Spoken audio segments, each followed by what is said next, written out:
So today's video is all about an old Telecaster, an old Squier Telecaster made in Japan sometime between 1984 and 1987. I'll demonstrate the sounds of the guitar. It still has the stock pickups.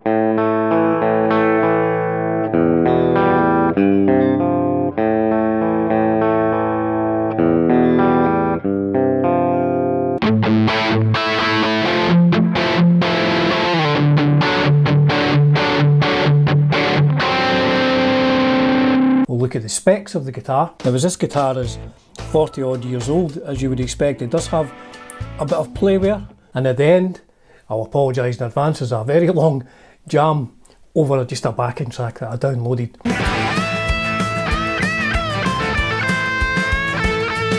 So what is this guitar? It's this rather lovely guitar here. I don't know if it's blonde or cream, but this is a Squier. My camera focuses on that. A Squier Japan, made in Japan. It has tuners which have got Fender on them, and you can see here it has an additional sticker, a Stevie Nicks hologram. Now you may be wondering why it has a Stevie Nicks hologram. I'll tell you. It has a Stevie Nicks hologram because this Squier E-Series made in Japan standard Telecaster also has one on the front and one on the back as well. This is known as the Stevie Caster. This is a guitar which I got for free from my friend, and it's always been known as the Stevie Caster. When he gave me it, it had this hologram on it. I put the one on the back.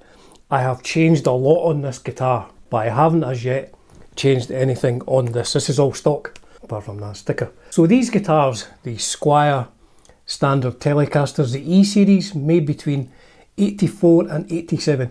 Maybe a little bit of Squier history here. Now I will put a couple of links down below. Keith at 5 Watt World did a fantastic video recently just about the history of Squiers, and I'll put a link to a couple of websites below where you'll get much more details about these Squier E-Series guitars. So these standard ones only came in two colours. They came in black, the Stevie Caster over there, which I've had for a long time, and this colour here, which I've had for 3 weeks now. So I've always wanted to get the pair. I wanted to get a blonde friend for the Stevie Caster. So a very, very brief history of Squier Japan. So the first Squier Japan guitars came out in August 1982, and they are exceptional quality. They are very good reissues of 50s guitars, really good quality, good woods, good pickups, everything top spec. So those are the JV series. Then after the JV series, we get the SQ series in 84, which again are high quality instruments. 3-bolt necks on those ones, so I guess they're more sort of 70s style models, and that's into 83, 84, so that's JV and then SQ, and then what's known as the E series comes in from 84 to 87. Now it would be fair to say that these are probably not as good quality as the earlier JV and SQ series. My understanding is that it's a different body wood. I think those earlier ones were older. This may be basswood, not 100% sure, but it does appear to be solid wood. Anyway, the tuners, it has Fender Japan tuners, so those are good. Now the thing about this is the bridge. This is a top loading bridge. I guess like a 58 Fender top loading bridge as used by Jimmy Page. Now I quite like a top loading bridge. To me it seems like the strings are slinkier. The saddles certainly look a little cheaper than normal Fender saddles. I think where they were saving the most money on these is in the electrics. This still has the stock pickups. Now I will say, I'm going to do a sound demonstration in a minute. These actually sound okay, but I remember them in my other one, I remember them being pretty bad compared to the pickups I was using at that point in time. So I think they were saving money in the electrics and the pickups and in the pots and stuff like that. So let's listen to some clean sounds.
So those sound okay, I have to say.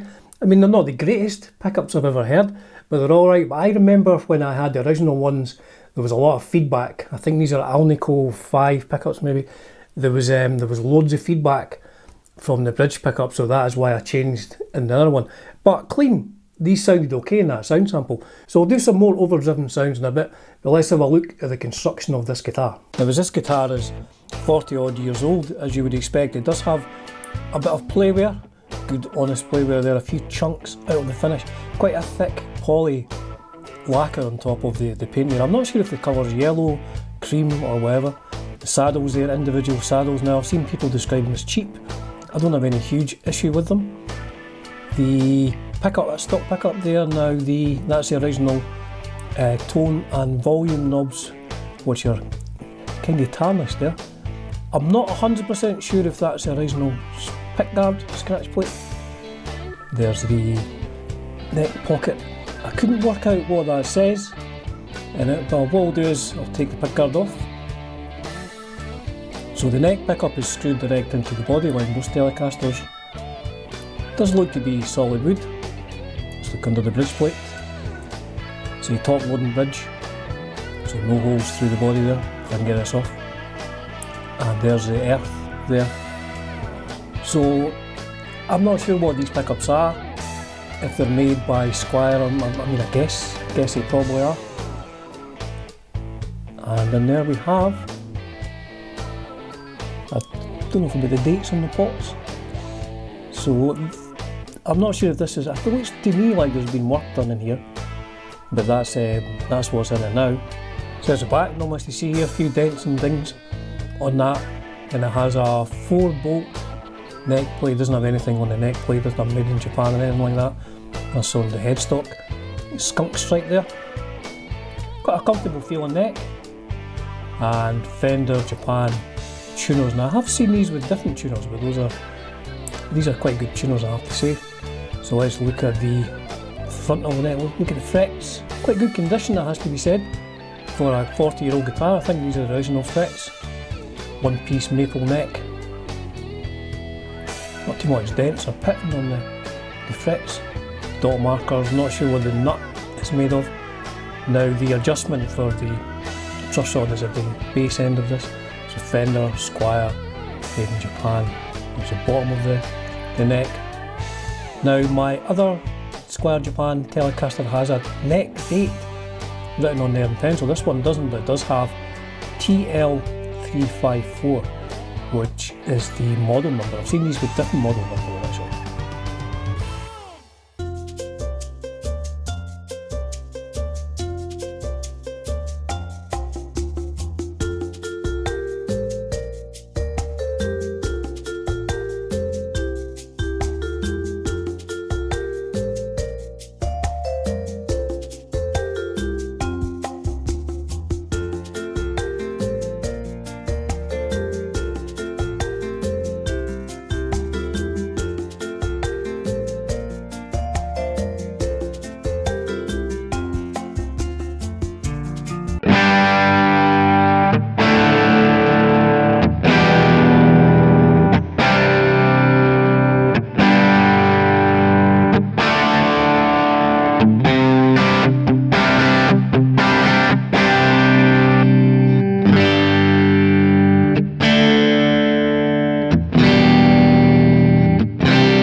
So again, they sound okay. I mean, I haven't tried them in a rehearsal room or at a gig, playing really loud, so I don't know if there's going to be any feedback. I'm just doing this through my Kemper, but they sound okay. So if you're wondering where the Steve NX hologram comes from, you get it with the limited edition cassette of the other side of the mirror. So I've actually bought 2 of these, and I own 2 copies of the vinyl as well because I got the bigger hologram.